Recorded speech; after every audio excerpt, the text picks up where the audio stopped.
ఈరోజు మా ఊర్లో సాములందరూ వెమ్లబడబోతున్నారు. అందరికి జై హనుమాన్ చెప్పు. నువ్వు చెప్పు చెప్పు చెప్పు నువ్వు చెప్పు. నేను చెప్పినా నువ్వు చెప్పు. జై హనుమాన్ చెప్పు. నేను చెప్పినా నువ్వు చెప్పు. మే బ్యాడ్ గర్ల్ ఉంది. జై హనుమాన్ చెప్పమంటే చెప్పట్లే. చెప్పవా? చెప్పకపోతే పో. వీడియో తీయ పో.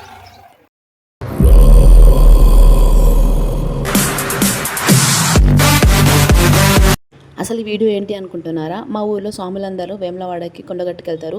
వెళ్లే ముందు మా ఊర్లో వాళ్ళందరూ హనుమాన్ టెంపుల్కి వస్తారు.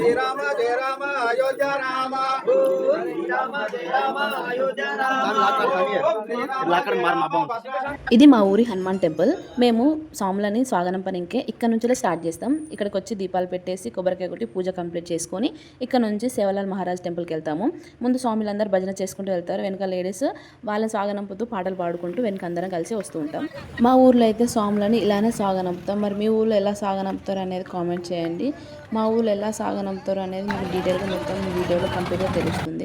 ఆటోలను కూడా టెంపుల్ దగ్గరికి తీసుకొస్తారు. తీసుకొచ్చి ఇక్కడి నుంచే స్టార్ట్ అవుతారు. వీళ్ళ లగేజ్ అంతా ఇందులో ఉంటుంది. స్వాములందరూ ముందు నడుచుకుంటూ భజన చేసుకుంటూ వెళ్ళిపోతారు.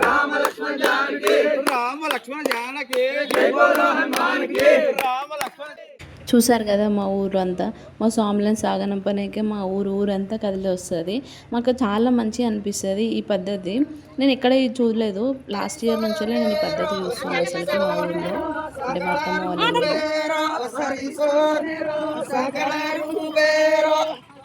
తర్వాత అందరం కలిసి సేవలాల్ గుడి దగ్గరికి వస్తాం. ఫస్ట్ ఇక్కడ కుంకుమ పసుపు వేస్తున్నారు దేవునికి. అంటే జెండా ఉంటుంది, సేవలాల్ మహారాజ్ జెండా.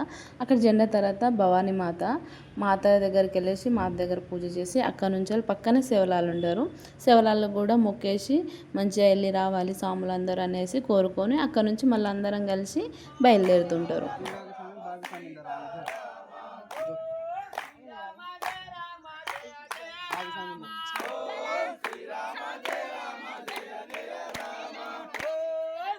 యాక్చువల్గా నేను చేసిన పెద్ద మిస్టేక్ ఏంటంటే ఇక్కడ స్వాములకి వెళ్ళేటప్పుడు ఎంతో అంత చేతిలో కానుకిస్తారు. అంటే మన తరపున దేవునికి అక్కడ వేయాలన్నట్టు. వేసేటప్పుడు నేనేం చేశాను, ఇచ్చి వాళ్ళ కాళ్ళు మొక్కేస్తాను. మొక్కేసిన తర్వాత మా ఊళ్ళో ఊకుంటారు అందరూ, అలా చేయొద్దు అలా చేయొద్దు అనేసి అన్నారు. నాకు తెలియదు ఎందుకు చేయొద్దు అని. తర్వాత అర్థమైంది హనుమాన్ కాలు మొక్కితే మనకి 7 ఏళ్ళ శని చుట్టుకుంటుంది, ఓన్లీ మొక్కాలి కానీ కాలు మొక్కొద్దు అనేసి.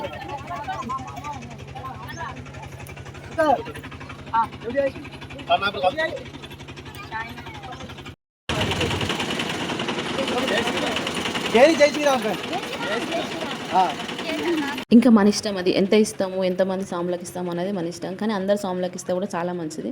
ఇక్కడ మా అత్తమ్మ ఏం చేస్తుందంటే మా పెద్ద అత్తమ్మ అందరు స్వాములకు ఎంతో అంత అందరికి ఇచ్చుకుంటూ వెళ్తున్నది. చూడండి మా స్వాములందరూ ఊళ్ళో ఉన్న స్వాములందరూ కలిసి వెళ్తుంటే ఎంత మంచిగా అనిపిస్తుంది. ఇంతకుముందుకి ఇంకొక బ్యాచ్ వెళ్ళిపోయింది, ఇది సెకండ్ బ్యాచ్. ఇదంతా మా ఊరు. ఇంకా మేము అందరం ఇక్కడ సెండ్ ఆఫ్ ఇవ్వడానికి వస్తున్నాము. ఇది మా ఊరి ఆచార పద్ధతులు. స్వాములను ఇలా అయితే సాగనంపుతాం. మీ ఊరు ఎలా స్వాములను సాగనంపుతారు అనేది ఒకవేళ మీకు తెలుసుంటే కామెంట్ చేయండి. ఒకవేళ మేము పంపించిన విధానం మీకు నచ్చినట్లయితే ప్లీజ్ లైక్, షేర్, సబ్స్క్రైబ్. ఇంకా మా ఊరు వీడియోస్ ఏమైనా కావాలంటే కామెంట్ చేయండి. మాకు ఏ గుడికి వెళ్ళినా వేములవాడకి కానీ ఎక్కడన్నా తీర్థయాత్రలకు వెళ్ళేటప్పుడు ఫస్ట్ బంతిపోషమ్మకి మొక్కి అక్కడ నుంచెలే బయలుదేరుతాం మేము.